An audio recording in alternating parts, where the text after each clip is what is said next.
నమస్తే ఎంటీవీ మరియు పీసీఎన్ వార్తలకు స్వాగతం. నేను మీ శిరీష. ముందుగా ముఖ్యాంశాలు. కడప సెంట్రల్ జైల్లో వైసీపీ నేతకు నాయకుల పరామర్శ.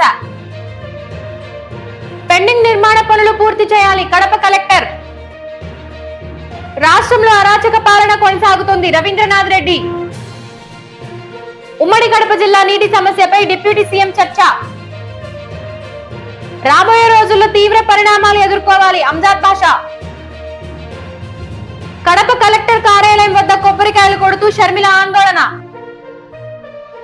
కడప జిల్లాలో ఎస్సీల కోసం మంత్రి హామీ. బద్వేల్లో 7 ఎర్రచందనం దుంగల స్వాధీనం. కడప నగరంలోని ప్రాచీనమైన ప్రఖ్యాత అమీన్ పీర్ పెద్ద దర్గాలో వైసీపీ నాయకులు ప్రత్యేక ప్రార్థనలు నిర్వహించారు. పెద్ద దర్గా ఉరుసు సందర్భంగా రాష్ట్ర మాజీ ఉప ముఖ్యమంత్రి అంజాద్ బాషా, కడప జిల్లా వైసీపీ అధ్యక్షుడు రవీంద్రనాథ్ రెడ్డిలు పాల్గొని ప్రార్థనలు చేశారు. దర్గా వద్దకు చేరుకునే వీరికి ప్రతినిధులు స్వాగతం పలికారు. అనంతరం మజార్ల వద్ద పూల చాదర్లను ఉంచి ప్రత్యేక ప్రార్థనలు నిర్వహించారు.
కడప జిల్లాలోని అంగన్వాడీ కేంద్రాలలో మరుగుదొడ్ల నిర్మాణాలు యుద్ధ ప్రాతిపదికన పూర్తి చేయాలని సంబంధిత అధికారులను జిల్లా కలెక్టర్ డాక్టర్ శ్రీధర్ చెరుకూరి ఆదేశించారు.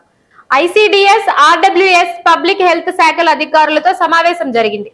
జిల్లాలో 2389 అంగన్వాడీ కేంద్రాలు ఉన్నాయని, వాటిలో 378 అంగన్వాడీ కేంద్రాలు సొంత భవనాలలో ఉన్నాయన్నారు. ఉమ్మడి కడప జిల్లాలోని నీటి సమస్యపై డిప్యూటీ సీఎం పవన్ కళ్యాణ్ అసెంబ్లీలో చర్చించారు. ఆయన మాట్లాడుతూ, నేను ఓసారి అన్నమయ్య జిల్లాలో పర్యటించాను. అప్పుడు రోడ్డు పక్కన ఉన్న ఓ ప్రాంతం వద్ద మహిళను మీకు ఏం కావాలని అడిగా. ఓ మహిళ తాగునీళ్లు కావాలని అడిగింది. ఆమె అలా అడగడంతో నా కళ్ళు చెమ్మగిల్లాయని పవన్ కళ్యాణ్ అన్నారు. ఆ సమస్యను 9 రోజుల్లో తీర్చినట్లు తెలిపారు. సోషల్ మీడియాలో అసభ్యకర పోస్టులు పెట్టారని ఆరోపణలతో సెంట్రల్ జైల్లో రిమాండ్ లో ఉన్న వైసీపీ సోషల్ మీడియా యాక్టివిస్ట్ వర రవీంద్రారెడ్డిని వైసీపీ నాయకులు పరామర్శించారు. జిల్లా అధ్యక్షుడు రవీంద్రనాథ్ రెడ్డి, మాజీ డిప్యూటీ సీఎం అంజాద్ బాషాలు మంగళవారం పరామర్శించారు. ధైర్యంగా ఉండాలని పార్టీ తరపున భరోసా ఇచ్చారు. వైఎస్ జగన్ ఆదేశాల మేరకు వారి కుటుంబానికి అన్ని విధాలా అండగా ఉంటామన్నారు.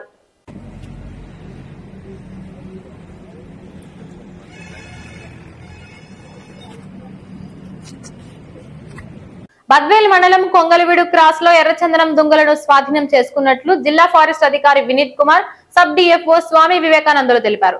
కొంగలవీడు వద్ద టాటా గూడ్స్ వాహనంలో దుంగలను తరలిస్తున్నట్లు తమకు రాబడిన సమాచారం మేరకు మంగళవారం దాడులు చేసి స్వాధీనం చేసుకున్నట్లు తెలిపారు. వీటి విలువ దాదాపు ₹1,00,000 వరకు ఉంటుందని పట్టుబడిన వ్యక్తి కర్ణాటకకు చెందిన ముబారక్ గా గుర్తించారు. కూటమి ప్రభుత్వం తప్పులను ఎత్తి చూపిస్తే వైసీపీ నాయకులపై అక్రమ కేసులు బనాయిస్తారా అంటూ మాజీ డిప్యూటీ సీఎం అంజద్ భాషా ప్రశ్నించారు. కడపలో ఆయన మాట్లాడుతూ సోషల్ మీడియాలో ఎవరో 2021లో పెట్టిన పోస్టుకు రవీంద్రరెడ్డిని అరెస్ట్ చేసి చిత్రహింసలకు గురి చేశారన్నారు. 3 రోజుల పాటు ముఖానికి ముసుగు వేసి ఎక్కడెక్కడో తిప్పి తీవ్రంగా కొట్టారన్నారు. రాబోయే రోజుల్లో తీవ్ర పరిణామాలు ఎదుర్కోవాల్సి వస్తుందన్నారు. రాష్ట్రంలో కూటమి ప్రభుత్వం ఏర్పడ్డాక అరాచక పాలన కొనసాగుతుందని వైసీపీ కడప జిల్లా అధ్యక్షుడు రవీంద్రనాథ్ రెడ్డి మండిపడ్డారు. కడపలో ఆయన మాట్లాడుతూ గతంలో ఎన్నడూ లేని విధంగా వైసీపీ నాయకులపై అక్రమ కేసులు పెట్టడం లక్ష్యంగా పోలీసులు పనిచేస్తున్నారన్నారు. ప్రభుత్వం తప్పులను ప్రశ్నిస్తే అక్రమ కేసులు బనాయిస్తారా అంటూ ప్రశ్నించారు. రాబోయే రోజుల్లో ప్రజలే తగిన గుణపాఠం చెబుతారని హెచ్చరించారు. ఊర్లు ఇడిపించి ఫర్నిచర్ ధ్వంసం చేసి కొన్ని వందల వేల కేసులు ఈరోజు సోషల్ మీడియా పైన, ఇదంతా కూడా డైవర్షన్ పాలిటిక్సే, ఇదంతా వేరే ఏంలే. వాళ్ళు సూపర్ 6, సూపర్ 7లు అమలు చేయడం లేదు అని అడుగుతారన్న ఉద్దేశంతో ఇన్ని కార్యక్రమాలు ఈ రకంగా ప్రతి 10 రోజులకు ఒకటి 15 రోజులకు ఒకటి కొత్తది బయటికి తీసి చేసే కార్యక్రమం. సో ఆ డైవర్షన్లో భాగంగా ఇప్పుడు సోషల్ మీడియా వాళ్ళపైన, వైఎస్ఆర్ కాంగ్రెస్ పార్టీ నాయకులపైన, ఎక్స్ఎమ్మెల్యేలపైన, గతంలో ఎవరైతే ఎక్కువగా పేపర్లలో మాట్లాడింటారో వాళ్ళపైన, అందరిపైన ఎవరో ఒకరు దారుణం పోయే వాళ్ళు పోలీస్ స్టేషన్లో చిన్న కంప్లైంట్ ఇస్తారు. చిన్న కంప్లైంట్ ఇస్తే ఇమ్మీడియట్గా దానిపైన పెద్ద ఎత్తున అన్ని రకాలైన సెక్షన్లు పెట్టి వాళ్ళని లోపలేసే కార్యక్రమం చాలా దుర్మార్గం. ఇట్లా ఇది ఇంతకు 10 తప్పకుండా వాళ్ళు మూల్యం చెల్లించుకోవాల్సిన అవసరం అయితే గతంలో మనం తెలుస్తోంది. డెఫినెట్గా భవిష్యత్తులో ఇదేం పర్మనెంట్ ఏం కాదు. సో తప్పకుండా అధికారులు కూడా తెలుసుకోవాల్సిన అవసరం తప్పకుండా ఉంది. ఇదేం పర్మనెంట్ ప్రభుత్వం ఏం కాదు. సో దానికి ప్రభుత్వానికి వంతపాడుతూ వాళ్ళు ఇన్ని దుశ్చర్యలు పూనుకునే కార్యక్రమం జరుగుతోంది. సో వాళ్ళందరికీ తప్పకుండా ఇవన్నీ కూడా గుర్తుపెట్టుకునే కార్యక్రమం జరుగుతుంది. ఎవరెవరు ఏ అధికారి ఎక్కడ ఏమేం చేశారనేది. సో డెఫినెట్గా వాళ్ళందరికీ,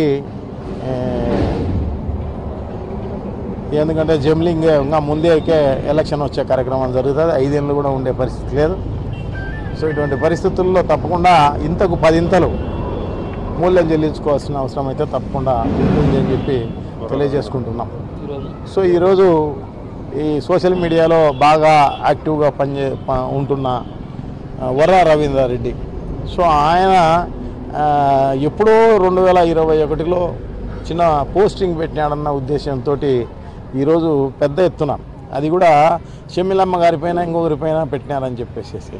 సో ఆయన పెట్టలే, ఆయన ఫోన్ నుంచి కానీ ఆయన దీని నుంచి కానీ వచ్చిన పరిస్థితి కాదు. అది ఎవరో వైజాగ్లో ఐటీడీపీ వాళ్ళు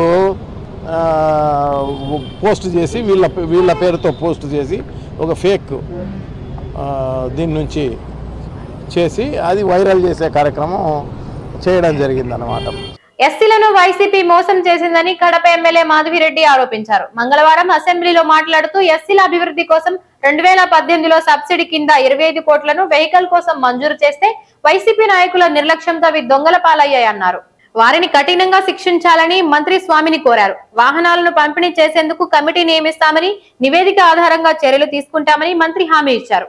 బాలికల పట్ల అసభ్యంగా ప్రవర్తించిన బుర్రలదిన్నె పాఠశాల ఉపాధ్యాయుడు నాగముని నాయక్ ను డీఈఓ కె సుబ్రహ్మణ్యం సస్పెండ్ చేశారు. మంగళవారం జిల్లా కలెక్టర్ ఆదేశాల మేరకు సస్పెండ్ చేసినట్లు తెలిపారు. టి సుండుపల్లి మండలం బుర్రలదిన్నె పాఠశాలలో ఎస్జిటిగా పనిచేస్తున్న నాయక్ విద్యార్థుల పట్ల అసభ్యంగా ప్రవర్తించాడని తల్లిదండ్రులు ఆరోపించగా నిర్ధారణ కావడంతో సస్పెండ్ చేసినట్లు తెలిపారు. కడప స్టీల్ ఫ్యాక్టరీ విషయంపై పిసిసి చీఫ్ వైఎస్ షర్మిల నిరసన వ్యక్తం చేశారు. బుధవారం కడప కలెక్టరేట్ వద్ద కొబ్బరికాయలు కొడుతూ ఆగ్రహం వ్యక్తం చేశారు. ఈ మేరకు కలెక్టర్ శ్రీధర్ ను కలిసి వినతి పత్రం అందజేశారు. కడప స్టీల్ ఫ్యాక్టరీ అంటే కొబ్బరికాయలు కొట్టే ప్రాజెక్ట్ అంటూ ఎద్దేవా చేశారు. ముఖ్యమంత్రులు మారినా ఫ్యాక్టరీ విషయంలో కార్యాచరణలో మార్పు రాలేదని విమర్శించారు.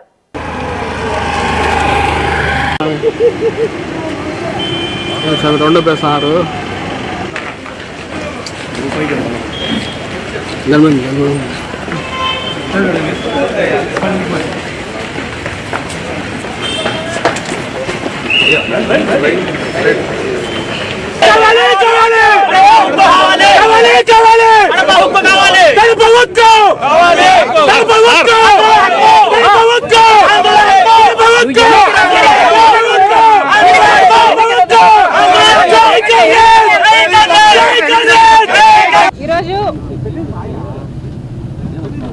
వైఎస్ఆర్ జిల్లాలో ఉన్నాం.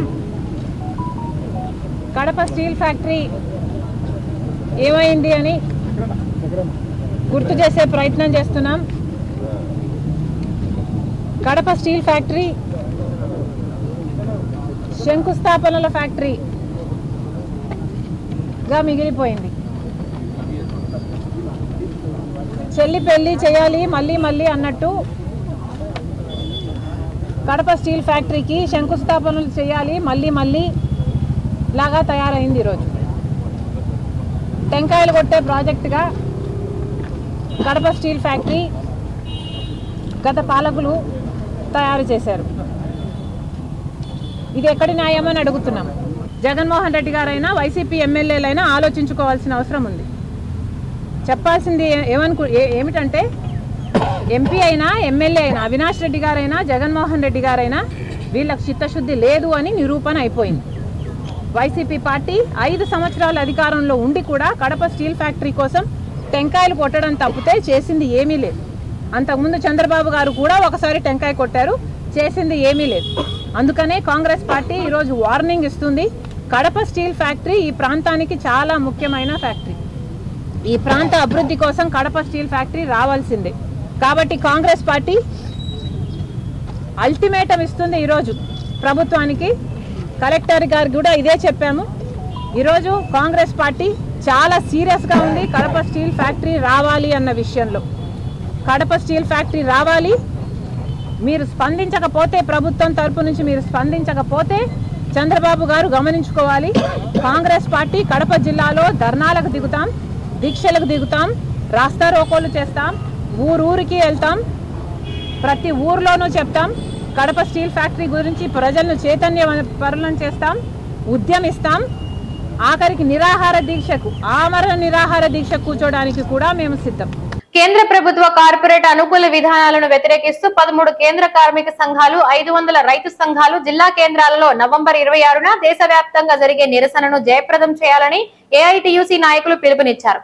దానికి సంబంధించి బుధవారం కడపలో వారు కరపత్రాలను విడుదల చేశారు. పెద్ద సంఖ్యలో రైతులు, కార్మికులు పాల్గొని జయప్రదం చేయాలని కోరారు. నరేంద్ర మోడీ ప్రభుత్వం రైతులను, కార్మికులను మోసం చేసిందన్నారు. జిల్లా న్యాయ సేవాధికారి సంస్థ కడప వారు జిల్లా ప్రధాన న్యాయమూర్తి చాంబర్ నందు పోలీస్ అధికారులతో ముందస్తు జాతీయ లోక్ అదాలత్ మీటింగ్ నిర్వహించడం జరిగింది. ఈ సందర్భంగా మాట్లాడుతూ 14వ తేదీన జరగబోయే జాతీయ లోక్ అదాలత్ లో ఎక్కువ సంఖ్యలో కేసులు రాజీ అయ్యే విధంగా కృషి చేయాలని అన్నారు. ఈ కార్యక్రమంలో వైఎస్ఆర్ కడప జిల్లా మరియు అన్నమయ్య జిల్లా పోలీస్ అధికారులు పాల్గొన్నారు.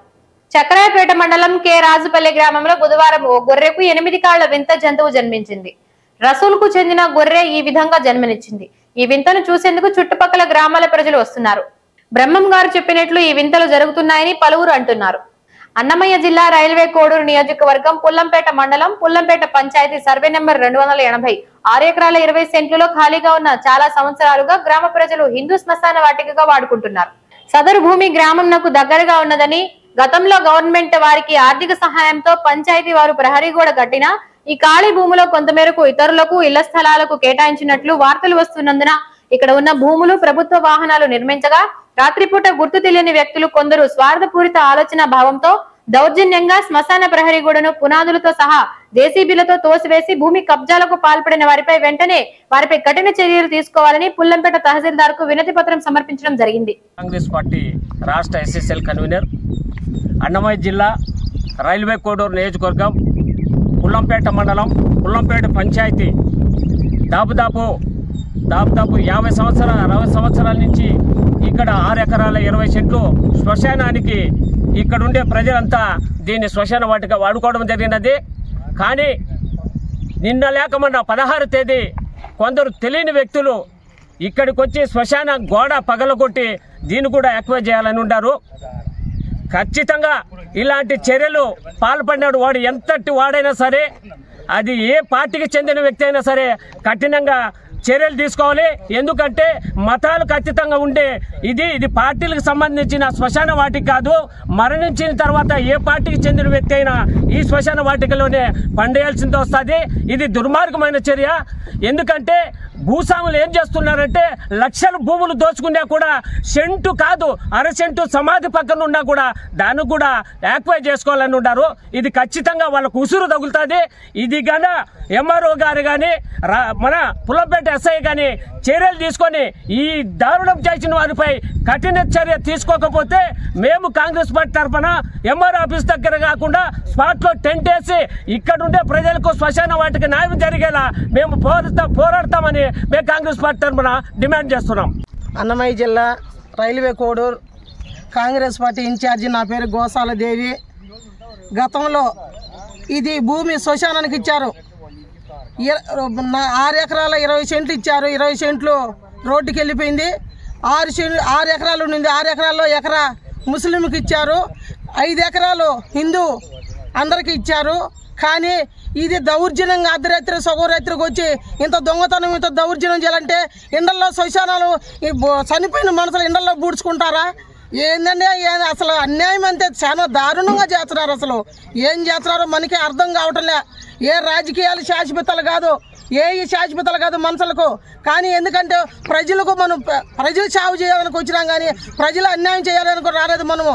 కాదంటే ఎందుకంటే ఇది శ్మశానానికి ఇచ్చిన భూమి కాబట్టి శ్మశానంకే వదిలేయాలని ఎంత పెద్ద నాయకులైనా కావచ్చు, పోలీస్ డిపార్ట్మెంట్ గారు చెప్తున్నాం మేము, అయ్యా ఎస్ఐ గారికి మీకు చెప్తున్నాం మేము, మీరు దీన్ని కఠిన చర్య తీసుకోకపోతే మేము ఎస్పీ గారు లెవెల్లో కూడా వెళ్ళిపోతామని చెప్తున్నాం మేము. ఎందుకంటే ఇది శ్మశానంకి ఇచ్చింది. శ్మశానం ఎండల్లో పూడ్చుకుంటారా, ఒంట్లో వాకిట్లో పూడ్చుకుంటారా?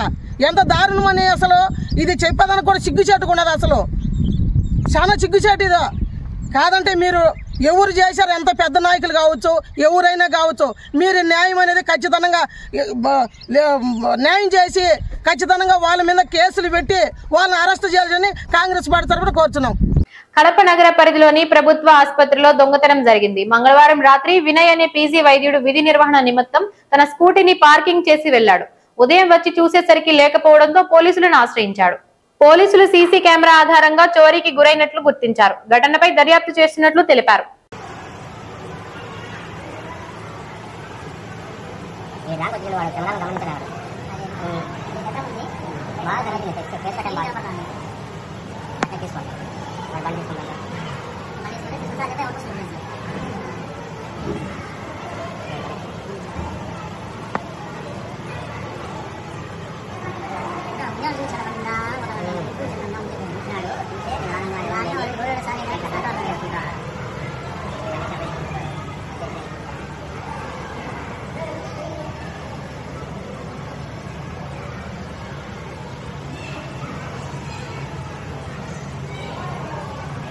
వచ్చి పోయింది కాబట్టి నాకు ఇక్కడ నుంచి పోయింది.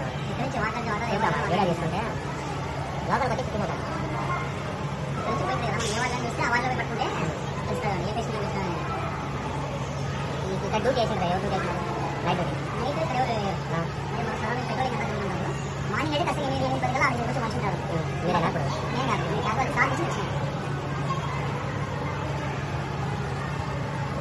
అయిపోతాను కదా తీసుకుంటాను. ఏమంటే అనేది మనకు